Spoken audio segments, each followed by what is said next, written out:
Hello guys, నేను మీ Daniel Prakash. నాకైతే ఒక న్యూస్ అయితే తెలిసింది. ఇది టెర్రరిస్టుల కంటే ఘోరమైన మానవ మృగాలు, కొన్ని జంతువులు. వాళ్ళు ఒళ్ళు మర్చిపోయి మన రోడ్ల మీద తిరుగుతున్నారు. వీళ్ళకి ఊరేసిన తప్పే లేదు.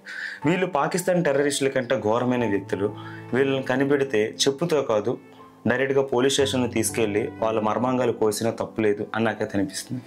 ఎందుకు అంటే ఇప్పుడు టెర్రరిస్ట్ అటాక్స్ జరుగుతుంటే మనం అందరూ హై అలర్ట్ తోటి, హై టెన్షన్స్ తోటి మనం అయితే ఉంటున్నాం. ఇంత టెన్షన్లో కూడా వీళ్ళకి ఇదే దొరికింది సందు అని చెప్పి ఇదేగా ఆసరాగా తీసుకొని ఇద్దరి వ్యక్తులు హైదరాబాద్లో, చెన్నైలో మెడికల్ కాలేజీలో చదువుతున్న ఒక అమ్మాయిని నమ్మించి మోసం చేసి హైదరాబాద్ రప్పించి పార్టీకి ఇన్వైట్ చేసి తన ఫ్లాట్లో చోటిచ్చి విచక్షణారహితంగా అమ్మాయి మీద విరుచుకుపడి రేప్ అయితే చేశారు. ఈ అమ్మాయి గురించి పూర్తి వివరాలు ఆల్రెడీ, అంటే అమ్మాయి డీటెయిల్స్ అయితే బయటకు రాలేదు. కానీ మ్యాటర్ ఏంటంటే హైదరాబాద్లో అజయ్ అనే ఒక వ్యక్తి చెన్నైలో బయోమెడికల్ ఫైనల్ ఇయర్ చదువుతున్న ఒక అమ్మాయిని ఇంటర్న్షిప్ ఇస్తామని చెప్పి హైదరాబాద్ రప్పించి ఆ అమ్మాయి హైదరాబాద్ కూకట్పల్లి లేడీస్ హాస్టల్లో తను ఉంటుండగా పార్టీకి పిలిపిస్తామని చెప్పి పార్టీకి ఇన్వైట్ చేసి అజయ్కి హరి అని ఒక ఫ్రెండ్ అయితే ఉన్నాడనమాట. ఆ ఫ్రెండ్ వాళ్ళ ఫ్లాట్కి ఇన్వైట్ చేశారు.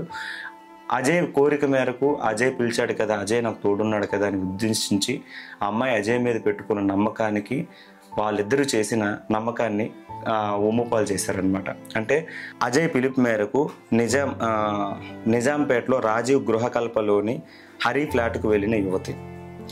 ఫ్లాట్కు వెళ్ళిన తర్వాత యువతిపై బలవంతంగా మద్యం తాగించి మత్తులోకి వెళ్ళగానే ఆమెను రేప్ చేసిన అజయ్ అండ్ హరి. యువతి ఫిర్యాదు మేరకు కేసు నమోదు చేసుకుని దర్యాప్తు చేస్తున్న బాచుపల్లి పోలీస్ స్టేషన్ పోలీసులు.